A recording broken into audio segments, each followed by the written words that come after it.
Jadi kalimat yang di akhir surat Baqarah itu adalah termasuk hadiahnya Rasulullah yang tidak diberikan pada Nabi sebelumnya. Ini apa ini?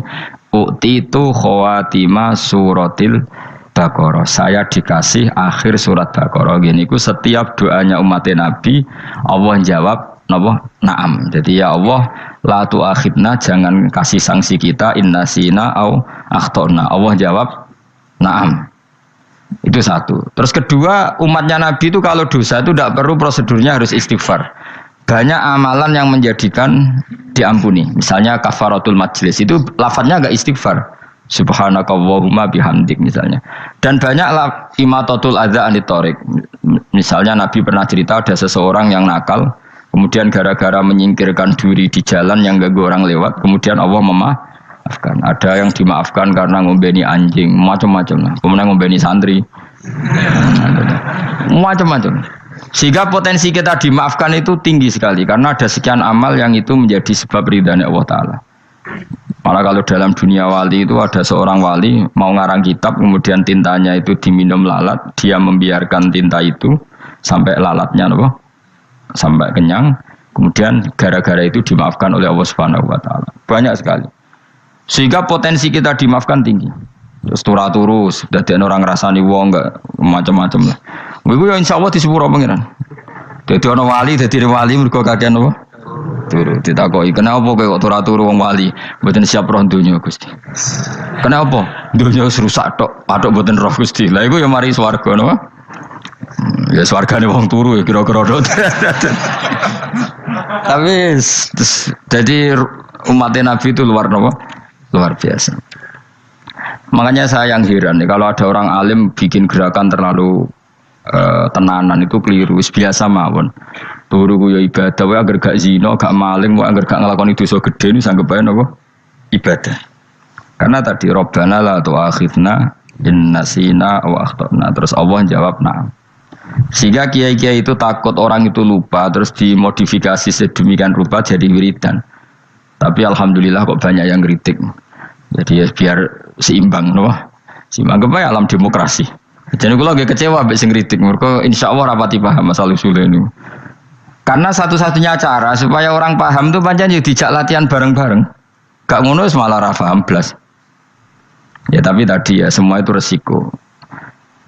Zaman Nabi Sugeng ana ibadah sunat dilakoni terus, Nabi yo duka, kuwatire dianggap wajib. Tapi nek ora dilakoni blas Nabi yo duka, wong sunat ora tau dilakoni. Jadi sudah alhamdulillah sekarang ana sing ngritik, ana sing setuju biar seimbang no. Wong padha ora paham wae napa? Padha paham.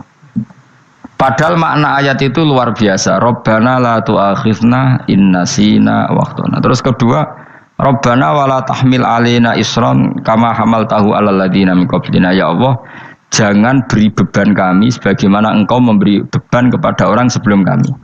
Dulu itu kalau ada orang yang salah, itu harus dibunuh oleh orang yang tidak salah. Liyaqtulal bari'u minkum al mujrima. Supaya yang tidak salah membunuh yang salah. Sehingga ketika umatnya Nabi Musa menyembah anak sapi, ijel itu, apa kata Allah?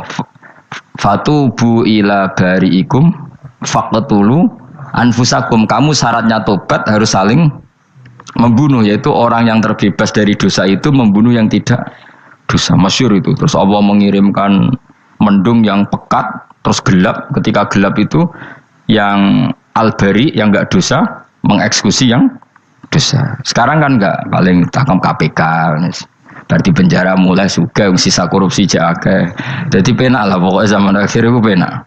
Pemenang KPK ini mulai disoal, jadi aman akhirnya. Sebut sing bener di. Ajane ya sing bener ya pangeran. Misalnya rasa KPK lah nak takwa ya rasa korupsi. Kalau KPK dilemahkan nanti yang korupsi marah. Lah masih orang KPK lah nak di pangeran kan ya aman karena korupsi.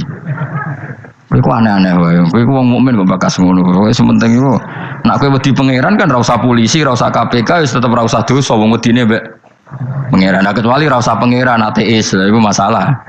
Ya, tapi kan omongan ini gak populer, padahal bener. Nah, aneh. Jadi karep pemilu ngene, terbebas korupsi nek ana KPK, urip makmur nek ana menteri kemakmuran. Pokoke kabeh kowe mbok gantungno pejabat negara. Mengane tau hitam jeblok, sak jeblok-jebloke. Misalnya rasa sejahtera, saya menteri sosial harusnya gini-gini. Ngono korupsi salah KPK. Ngono ono ra keamanan salah polisi. Senengane nyalahno wong. Gue sekali-kali nganggo tauhid. Nah ono adab iku mergo dosa yang sudah kelewat. Ya tapi kan gak mungkin ngomong bernegara gitu. Tapi atas nama iman bahasa kita seperti itu. Kalau atas nama bernegara emang kita butuh polisi, butuh tentara, butuh KPK. Tapi atas nama iman ya tadi kalau kita diberi sanksi Allah itu rata-rata dari bima qaddamat yadaka itu pasti ada salah yang pernah Anda lakukan. Ya, tapi sudahlah ini zaman sudah seperti ini. Anut umumnya wong akeh. Kalau terang nomale masalah hisab ya. Hasibu anfusakum qabla antu hasabu. Kamu menghisablah diri kamu sebelum kamu dihisab. Misalnya saya sebagai ulama, tentu hisab terberat saya itu kitmanul ilmi, menyembunyikan apa? Ilmu. Karena ilmu kalau disembunyikan tuh bahaya sekali. Bayangkan di alam fisik. Misalnya ada orang berkebutuhan pada kemaksiatan, terus di situ ditulis bar, karaoke misalnya. Orang bisa ke sana karena ada tulisannya, ada WA-nya, ada alamatnya. Kemudian ketika Anda bisa Fathul Qorib, tidak ada tulisannya. Harusnya Anda juga nulis ahli Fathul Qorib, ahli Fathul Mu'in, nah, atau ahli Jaljalut, tulis saja. Ahli Primbon. Enggak apa-apa, tulis saja. Penerus Ronggo Warsito, tulis saja. Zaman gendeng, nara melok gendeng, rakeduman, tulis saja. Tapi barokahnya tulisan itu kan orang bisa tahu. Makanya kenapa banyak orang sufi yang sudah menyembunyikan diri, wanaknya nakal-nakal. Karena dia disalahkan Allah, karena menyembunyikan ilmu.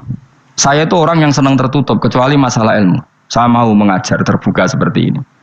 Karena tadi, awal dari dikenalinya kemakrufan adalah dimaklumatkan. Awal dari dikenalinya keburukan juga karena dimaklumatkan. Betapa celakanya kalau kemungkaran dimaklumatkan sementara kebenaran tidak dimaklumatkan. Makanya Mbah Mun itu sampai berfatwa, Mbah Mun guru saya itu. Nak ono masjid ra ono menawarane Mbah Mun duka. Masjid kok ora ono menarane, wajib ono. Dulu saya iskal kenapa menara jadi wajib. Tapi setelah saya tambah angan-angan, secara fikih jelas tidak wajib. Tapi coba bayangkan, misalnya ada bar lampunya tinggi, orang dari jauh tahu itu bar, sehingga kalau mau maksiat misalnya ingin ke sana. Sekarang misalnya masjid gak ada menara, ada orang ingin sholat, ono masjid tahu orang. Tapi baru kayak ada menaranya kan, tahu. Intinya semua kebaikan itu harus dimanarahkan. Makanya manaroh itu dari kata nur, dimenarakan, dari kata nur, dari kata dicahayakan, dimaklumatkan. Sehingga mulai dulu lama itu meskipun humul itu menyembunyikan diri. Tapi kalau masalah ilmu mereka membuka diri. Nah, coba kalau misalnya ngaji seperti saya ini, saya tidak terang-terangan jadi orang alim. Sebetulnya nggak baik. Kalau kamu ujub, sombong, aku orang alim itu tidak baik. Tapi kalau kita kan tidak karena ujub tadi, harus memaklumatkan. Coba berapa bapak-bapak yang tertolong nyari duhidan ketika istrinya hamil, gara-gara tulisan karena yang nolong itu bidan, ya kan, dokter gigi. Atau kalau enggak dokter ya ahli gigi. Ahli gigi itu yang dipasang tanpa medis itu. Enggak, kamu menjadi tahu karena apa coba? Tulisan kan. Tapi kenapa kebaikan tidak seperti itu? Harusnya sampean itu tulis saja. Misalnya sampean enggak alim saja, maklar orang alim. Siap menyalurkan ke tempat-tempat orang alim. Coba TKI tenaga kerja itu. Mereka tahu Korea, Hongkong karena tulisan penyalur tenaga kerja. Tulis saja rumah kamu penyalur ke orang alim. Nanti antar ke berduaan. Kalau ada orang tanya, maksudnya gimana? Kalau butuh orang alim tak antarkan. Oh ya sudah. Itu kalau se-Indonesia, itu luar biasa. Jadi yang ngajinya dulu Fathul Qorib sampai bab sholat itu saja. Ahli Fathul Qorib sampai bab sholat. Tulis saja dalam kurung pemahaman pas-pasan. Enggak apa-apa. Lo coba dokter itu kan fair. Kalau ilmunya pas-pasan tulis dokter umum. Kalau dia merasa pinter dokter spesialis. Dan itu menjadi orang tahu. Tulis saya kan ke ahli saraf. Nah, lo buatan guyon itu betul. Makanya saya ini termasuk orang yang menyembunyikan diri. Tapi kalau bab ilmu enggak. Sehingga nyun saya tidak sombong, banyak gus-gus alim yang ngaji saya Jamul Jame, ngaji Mahali. Padahal itu kitab tersulit di pondok. Tapi gara-gara saya sering cerita, saya pernah ngaji Jamul Jame sama Mbah Mun. Saya pernah mentakriri kitab ini. Hanya banyak yang ngaji saya. Kalau tanpa itu kan mereka tidak tahu. Ya sampean nggak apa-apa kalau menyaingi saya, tulis saja di rumah kamu ahli jamul jami'. Barang diparani ahli apa? Ahli jilid. Maksudnya kalau kitab kamu rusak bawa sini. Ya nggak apa-apa. Nah, sehingga syarat utama jadi nabi itu sebetulnya memaklumatkan diri. Ya saya ulang lagi. Pertama nabi jadi nabi syaratnya apa? Memaklumatkan diri. Sehingga pertama beliau jadi nabi naik gunung Sofa, kemudian ya ma'syara Quraisyin halummu ilayya, wahai orang Quraisy kesini. Terus Nabi mulai manggil satu-satu, ya Bani Abdi Amanaf kesini, ya Bani Fihr kesini. Terus saya ini adalah An-Nadhirul Mubin. Saya sekarang diangkat jadi Nabi. Terus Abu Lahab marah-marah, tabbannaka ya Muhammad alihada jama'tana. Muhammad kamu itu orang sial, kita enak-enakan tidur gara-gara kamu manggil kita datang. Ternyata hanya untuk urusan seperti ini. Makanya terus ada tabbat yada abi labi watab. Tapi yang iman kemudian tanya, Muhammad kalau kamu setelah jadi Nabi, misinya apa? Saya diutus Allah untuk kamu menyembah Allah, tidak boleh menyekutukan Allah. Dan Allah memerintahkan kamu afaf itu meninggalkan zina, meninggalkan maling, gini-gini. Coba kalau Nabi tidak memaklumatkan diri, jadi Nabi sekelunak-kelunus, ketemu wong monggo nggih. Ada temu dia nggih. Sengerti nak Nabi ku sapa sih? Sehingga orang-orang yang humul, yang menyembunyikan diri itu di bab ulama masalah besar itu. Karena ciri utama dosa adalah kitmanul ilm. Makanya Nabi sidik, amanat, tabligh, fatona. Tabligh itu lawan katanya apa? Kitman. Makanya saya ngaji di mana-mana. Saya di Jakarta ngaji, di sini ngaji, di Pasuruan ngaji. Harus dimaklumatkan ilmu. Dan kalau ada orang tanya ya tak jawab. Saya itu kitab yang paling aneh di pesantren. Misalnya yang mulai aneh lah. Gak Jamul Jami'. Saya sampai sekarang masih ngajar Jamul Jami'. Kitab yang aneh. Macane lagi roh judulnya pusing. Jamul Jawami', kumpulane pira-pira kumpulan. Dadi ilmu apa ae ana ning kono. Sing gak ana ilmu dukun, mboten enten. Ilmu carane bodoni ora ana. Ning kono mau carane mlebu swarga tok. Mane potensi kula mlebu swarga itu tinggi sekali. Cara sing model piye duwe. Dadi pun. Dadi cara sing model piye duwe. Dadi cukup banyak napa? Cara. Sampe nek ndek cara sitok ora mesti kula nu gak ada cara kathah. Dadi nek dari cara iki mentok ganti cara iki mentok. Ya terakhir paling gampang cara nganggo fadhole pangeran. Iku kena mbok tiru. Pokoke mbok swarga nganggo fadhole pangeran. Masalah utama kita sebetulnya itu. Makanya saya tidak pati cocok sama orang sufi itu. Kebenaran itu harus dimaklumatkan. Sementara orang sufi itu ingin menyembunyikan diri. Itu kalau untuk yang alim itu tidak bagus. Wong kita saja tahu itu dokter atau bidan karena tulisan. Ini bidan, ini dokter. Dan mereka jujur, dokter umum, dokter spesialis. Lalu coba misalnya di kota, kamu tulis saja penyalur kebaikan. Orang yang ingin mondok, pondok pilihannya ada, Sarang ada, Peloso, Lirboyo. Kalau saya ke sana gimana? Saya kenal Gusnya. Tak anter. Keren, juga ada penyalur. Kalau orang bisa tersalurkan ke Korea, ke Korut, ke Jepang karena tulisan, kenapa tidak banyak orang tersalur kebaikan karena tulisan? Enggak orang mau kelunak orang jelas. Meskipun nanti ditawari orang, mesti dulu sih ahli takrib, mesti wong guyu, ahli fathul qorib sampai bab sholat. Tulis saja jujur, maaf tapi hanya sampai bab sholat. Tulis saja, ada maafnya barang, maaf tapi sampai bab sholat. Enggak apa-apa. Paling untuk wong sowan, larian mau doa jenengan 2 tahun. Tapi ini bodohnya mau 3 bulan, mulai ngaji ini dok bab sholat. Enggak apa-apa. Itu dulu memang begitu. Rasulullah zaman Sugeng itu kalau ngajari santrinya itu balighu anni walau ayah, maklumatkan ke kampung kamu meskipun 1 ayat. Banyak sahabat kalau ditanya ya tidak bisa karena ngajinya tidak hatam. Tapi ya terus, gak apa-apa, kok tak soal Abu Bakar, tak soal Umar, ditanyakan yang lebih pintar.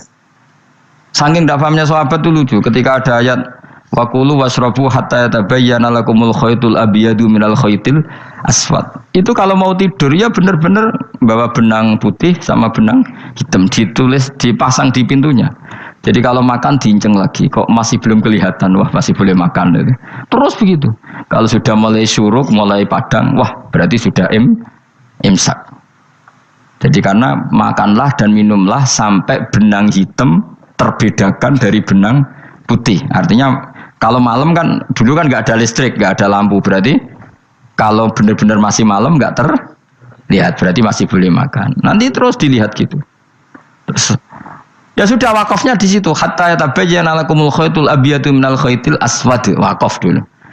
Terus akhirnya Kanjeng Nabi itu piye kok umatku dadi masangi benang ini. Akhirnya Jibril teko. Ini makanya unik dalam ulumul Quran. Satu-satunya ayat yang diturunkan hanya satu kata itu ya ayat itu tok. Terus Jibril datang, Muhammad ayatnya ku kurang sitok. Minal fajr. Terus ditambahi minal fajr. Jadi minal fajr itu unik.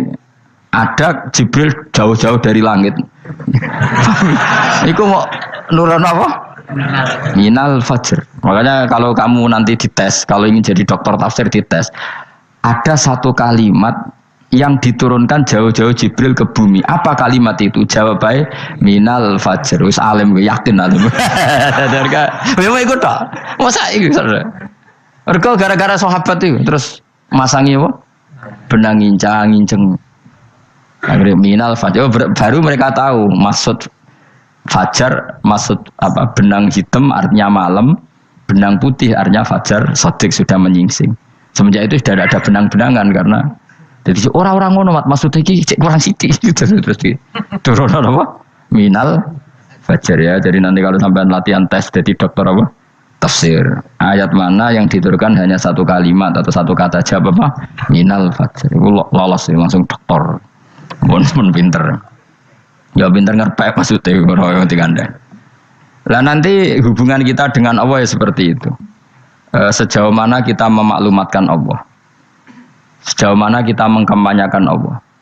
Saya berkali-kali bilang, saya kemarin kan di Korea itu sebetulnya saya yakin hanya doa saya sering berdoa, ya Allah Engkau dipuji di langit dan di bumi. Lalu kalau di bumi ateis itu caranya kayak apa?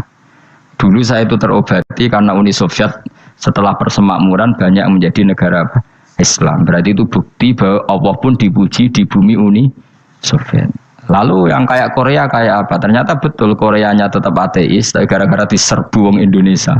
49.000 wong Indonesia ning Korea Selatan. Iku mbok gawe sing salat separuh, iku cek piro? 24, kira-kira ya selawe digawe 20.000. Ku 20.000 salat kabeh, tahlilan kabeh surwame. Lah kok sing ngritik tahlil muni sunah Rasul tok serami. Pokoke rame lah walhasil. Itu tahlilan wah itu enggak ada hadisnya. Gak apa-apa sing penting muni hadis sing sitok tahlil muni hadis ya ibadah, tahlil ya ibadah. Mbok lah soal kok bener ding totalan guri sing penting rame. Maksudnya sementing rame ngomong visi Islam. Itu Islam tahlil sitok Islam sunnah Rasul enggak masalah. Wong ape yakin bener saiki ya ora ono klarifikasi. Tapi sementing kan kabeh ngomong tentang Islam. Artinya gini, Allah punya cara untuk supaya bumi Korea itu ada yang bertasbih bersujud. Mil'us samawati wa mil'ul. Allah tidak kurang cara. Golek wong kedonyan ditawarik ke sana demi uang. Bareng wis ning kono dielingno pangeran. Segawe masjid, kontrak masjid macam-macam lah, masjid kontrakan ning Korea. Nang kene ra ono masjid. Pusing. Saya pernah ngisi di satu masjid itu gambare pintu gerbangnya bukan salib kan. Ternyata tingkat 1 itu gereja, tingkat 2 bar, tingkat 3 masjid. Kadang ya kebalikan masjid, bar, gereja. Satu gedung. Jadi malaikat saya tidak tahu lewatnya gimana itu kan. Nggak tahu itu cara lewat gimana. Karena malaikat bagian rahmat itu nggak bisa dia lewat salib. Tapi dia harus menulis ganjaran yang sholat. Nggak tahu saya lewatnya dari mana karena itu. Ya tentu dia punya cara lah, tapi yang jelas ya agak bingung ini gimana. Itu pernah yang tingkat 2 itu bar pas aktif. Ada santri yang ya pekerja imannya pas-pasan. Kalau nanti gus badhe Jumatan, mlebu bar pas aktif wae wong ayu. Meh wera Jumatan, mergo mau tingkat 2 bar, tingkat 3 masjid. Itu ono khutbah yang barnya tetap main, ada bar yang masjidnya tetap khutbah. Itu masuk bar. Sudah Jumatan apa ning kene wae.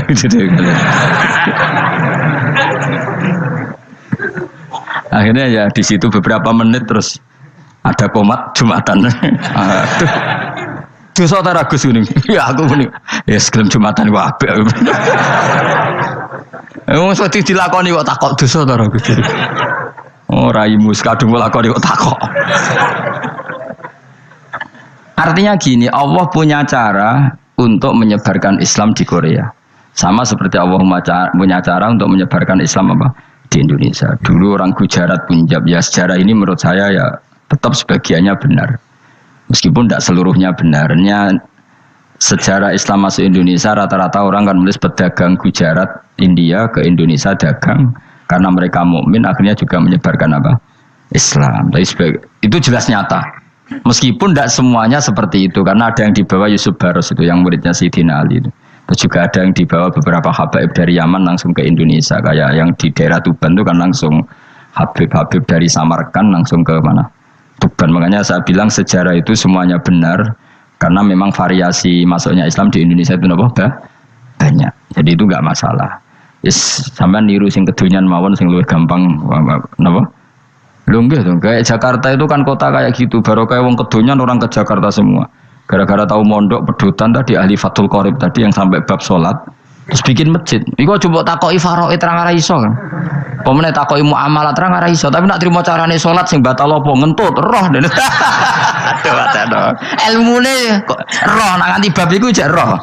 Sing batal salat apa jek roh ngentut nyekel wong wedok jek roh. Tapi mbok aja takoki sing detail apa? Cara mengenali kiblat dengan hisab ya marosdil kiblat wis ora iso. Atau nganggo komputer itu loh. Nganggo jam nganggo kompas. Padahal ana ilmune ya marosdil apa? Kiblat. Di bulan tertentu, hari tertentu itu nanti matahari tepat di atas Ka'bah. Serang ora iso nek ngono niku serang ora iso. Ya saya ulang lagi ya. Jadi kesalahan kita adalah kebenaran itu kita sembunyikan. Padahal awal dikenalnya Islam itu lewat i'lam, fasda bima tu'maru. Kebenaran harus dimaklumat. Tapi problemnya Islam Indonesia tuh kadang humul tuh bangga, nggak dikenal orang itu bangga gini. Oke lah, kalau yang nggak, saya sendiri ya suka humul. Sampai sekarang saya suka humul. Saya sampai sekarang nggak suka tamu. Bukan karena benci tamu, ribet. Maksud saya kalau sowan kiai ya ngaji saja, ora usah sowan. Oh ribet. Lucu kan, seneng Gus Bak jare wong alim. Terus senenge mau sowan tok ngaji ra gelem piye karepe. Wong kok aneh. Iku berarti kalau karo kowe seneng dokter, di konsultasi obat ra gelem tapi ngajak jagongan. Dok, jenengan tiyang pundi? Jenengan manggen dalem mriki mulai tahun pinten? Lah ya kowe takok dokter kemalan. Mesti nek kowe takok lara apa, obate apa kok malah kenalan. Pindah Jogja tahun pinten, Dok ya? Dan jenengan kawin mriki tahun pinten? Lha wong jare Gus Bae wong alim kok sowan ngono. Jenengan kelahiran tahun pinten, Gus? Zaman dinosaurus. Wong alim kok takoki lahire iku piye karepe? Sesuk tak gak takok pisan matiku kapan om. Coba betapa naifnya kita kalau kita suka dokter, terus kemudian kamu takok, Dok, kelahiran tahun pinten jenengan? Aneh gak? Nak kowe seneng dokter mergo mau konsultasi berobat ya ngomong saja apa yang kamu butuhkan. Aku seneng wong alim yo ngaji titik. Nah, kowe misalnya seneng artis, ndelok konser artisnya takok kelahiran tahun piro. Gak penting artis ayu mbok delok seneng wis sudah gitu aja. Ora wong alim yo ngono ngaji seneng. Yang kadang wong Jawa lucu, seneng wong alim sowan terus takok-takok. Maneh iku dudu obatno ngono, yakin. Maksudnya bu sing profesional, maksudnya sing rontok bener sidik lah, jadi wong aja bener nemen-nemen gak mungkin, wis pokoknya bener sidik-sidik. Makanya kemarin ngaji apa Nasoih Libat kan gitu, mujalah satu ulama artinya apa? Fi majlisil ilm, ketika ngaji, ora kok mujalah satu ulama utawa sowan matekno wong ngene tejo. Kulo termasuk kiai yang kampanye ini. Soalnya termasuk kiai terkenal tapi sing tamu kulo rapati kathah. Iku jaga masyaallah tenan wis. Muga-muga rodok tobat sithik-sithik maksudnya. Maksudnya ya sudah lah. Ya tadi hubungan wong alim ya sudah ngaji. Kalau hubungan sama dokter ya tanya konsultasi apa? Medis. Kan lebih enak. Hubungan mbek dukun wis takok wis mbah niki menyangking pundi. Kok jenengan dermemel nglafadzno apa sing kalimate sing jelas kena apa nak dermemel mandi nak jelas kok ora mandi ku piye takono aku yo guru pun mbek dukun wong kalimate ra jelas kok mandi nak jelas gak mandi kok nak jelas kita bodoni ayo guru men mantra iku mesti gak wae rungokno tenanan kalimate terus ra jelas dukun-dukun dulu. Kok mandi, nak jelas malah mandi. Mandine tenan ora ya ora. Ya saya ulang lagi ya. Jadi sebab itu di Quran sering ada kata i'lamu, kenalilah, ketahuilah. Jadi awal dari agama ini adalah harus tahu. Maka menyangkut harus tahu ini lalu Allah bikin media. Media itu apa saja. Tapi lalu kita bisa berdebat tentang media.